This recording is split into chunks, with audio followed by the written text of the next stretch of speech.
A true story. I don't want you to see me die. We don't use the word suicide. We prefer the term self-deliverance. I want to die. You are a murderer! I made up my mind.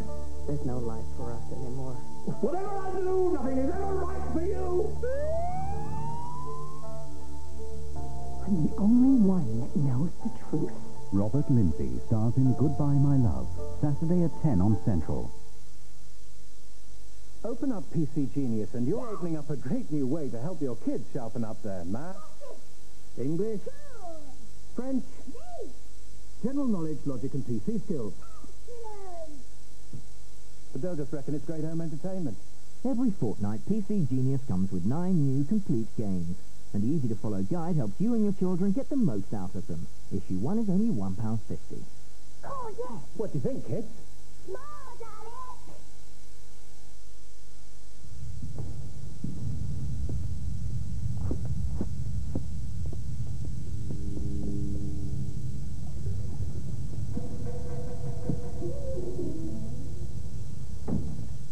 Ever felt misled by some holiday brochures?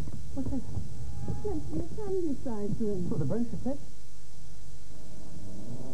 Housekeeping. Thomson's new summer sun brochure shows the scores you give our holidays for as honest a picture as possible. Okay, I want pastrami on Bavarian rice, sweet pickle, tomato. Easy on the Dijon, Portugal.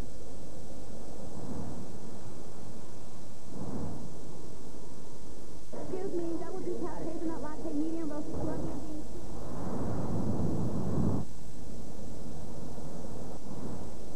Sirloin hoagie coffee, jack cheese, lettuce, tomatoes, capers, and Russian dressing. Fresh parmesan and oregano to go. The new Chrysler Neon, built for the most demanding country in the world.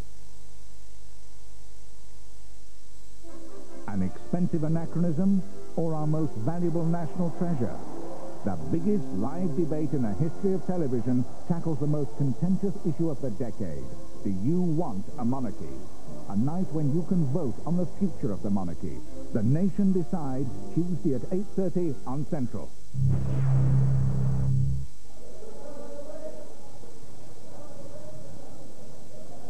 Please look, man, in my shirt.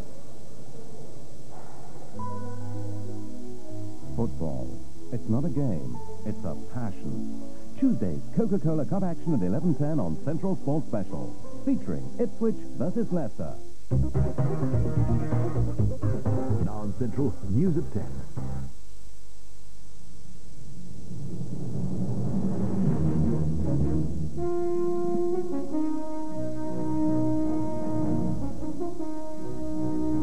From ITN, News at 10 with John Suchet.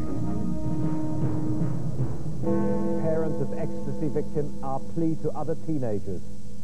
Major's family election pledge, Labour call it a cheat. Counting the cost of the coldest weather in 15 years. And England's worst hour puts Atherton's job on the line. Good evening. The parents of one of 5 young people thought to have been killed by ecstasy over the holiday begged other teenagers today not to use the drug. Robert Hitchins' mother said, "Don't take it, it's lethal." Robert, who was 16, collapsed at an all-night party in London. Police said today taking ecstasy was playing Russian roulette with your life. They're trying to trace the supplier. Our Home Affairs correspondent Kevin Dunn reports. 16-year-old Robert Hitchins from Essex was the youngest of 5 victims of drugs taken at New Year parties.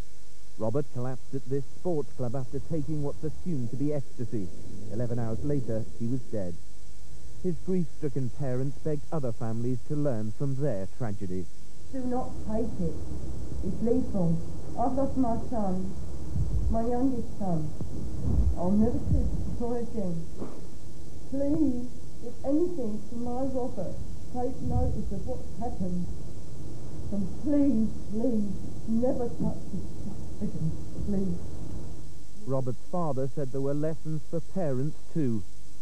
For all the parents out there, please, look at your children. Ask them questions. Don't take no for an answer. Ask them and be strong. Ask them.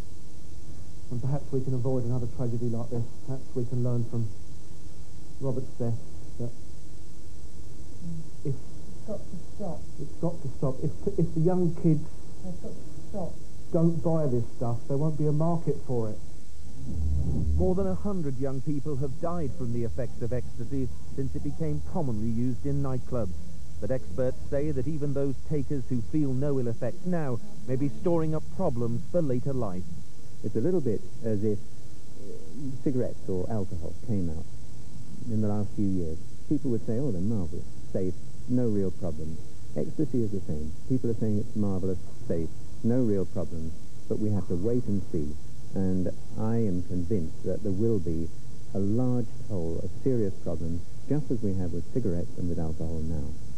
The police have established that Robert Hitchins obtained the drugs before going to the West London party. They say their priority now is to trace the dealer who supplied him. Kevin Dunn, News at 10 at Scotland Yard. The Prime Minister laid claim to the family today as the bedrock of the Conservatives' general election campaign. He promised to promote families against the state. Labour said that given the government's record, Mr Major had a cheek to pretend he gave a high priority to family life. Here's our political correspondent, Jackie Ashley. New year, new campaign. The election is at the very most just 17 weeks away. From John Major, the new theme he's promoting, family values and the nation state, not the nanny state. He promises to support the family from the incursions of the faithless state and enthuses about institutions, the parish councils, the churches, the local football and cricket teams and also our favourite pubs.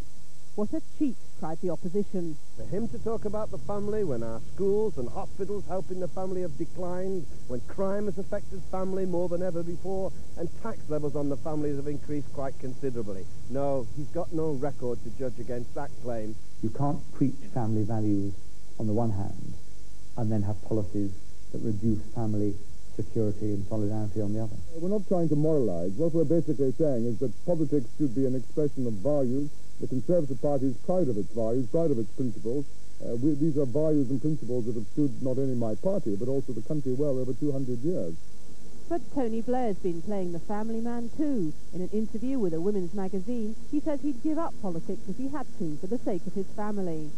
So what do the voters make of John Major's family values? He seems quite genuine when he says these things. If, you know, he carries them out. He's quite genuine in what he says. So far, he hasn't done anything to make me believe that. In fact, his housing policy is that we nearly split my family up. Not wholeheartedly, no. I mean, from a tax point of view, obviously, with having two small children, my wife doesn't work. So it would be nice if I could get her allowance onto my tax code. And isn't it just that old Back to Basics campaign revisited? I don't think so at all. I think Back to Basics got hopelessly snarled up in the private morality of various politicians. I don't think this is about that at all. It's about the boundary.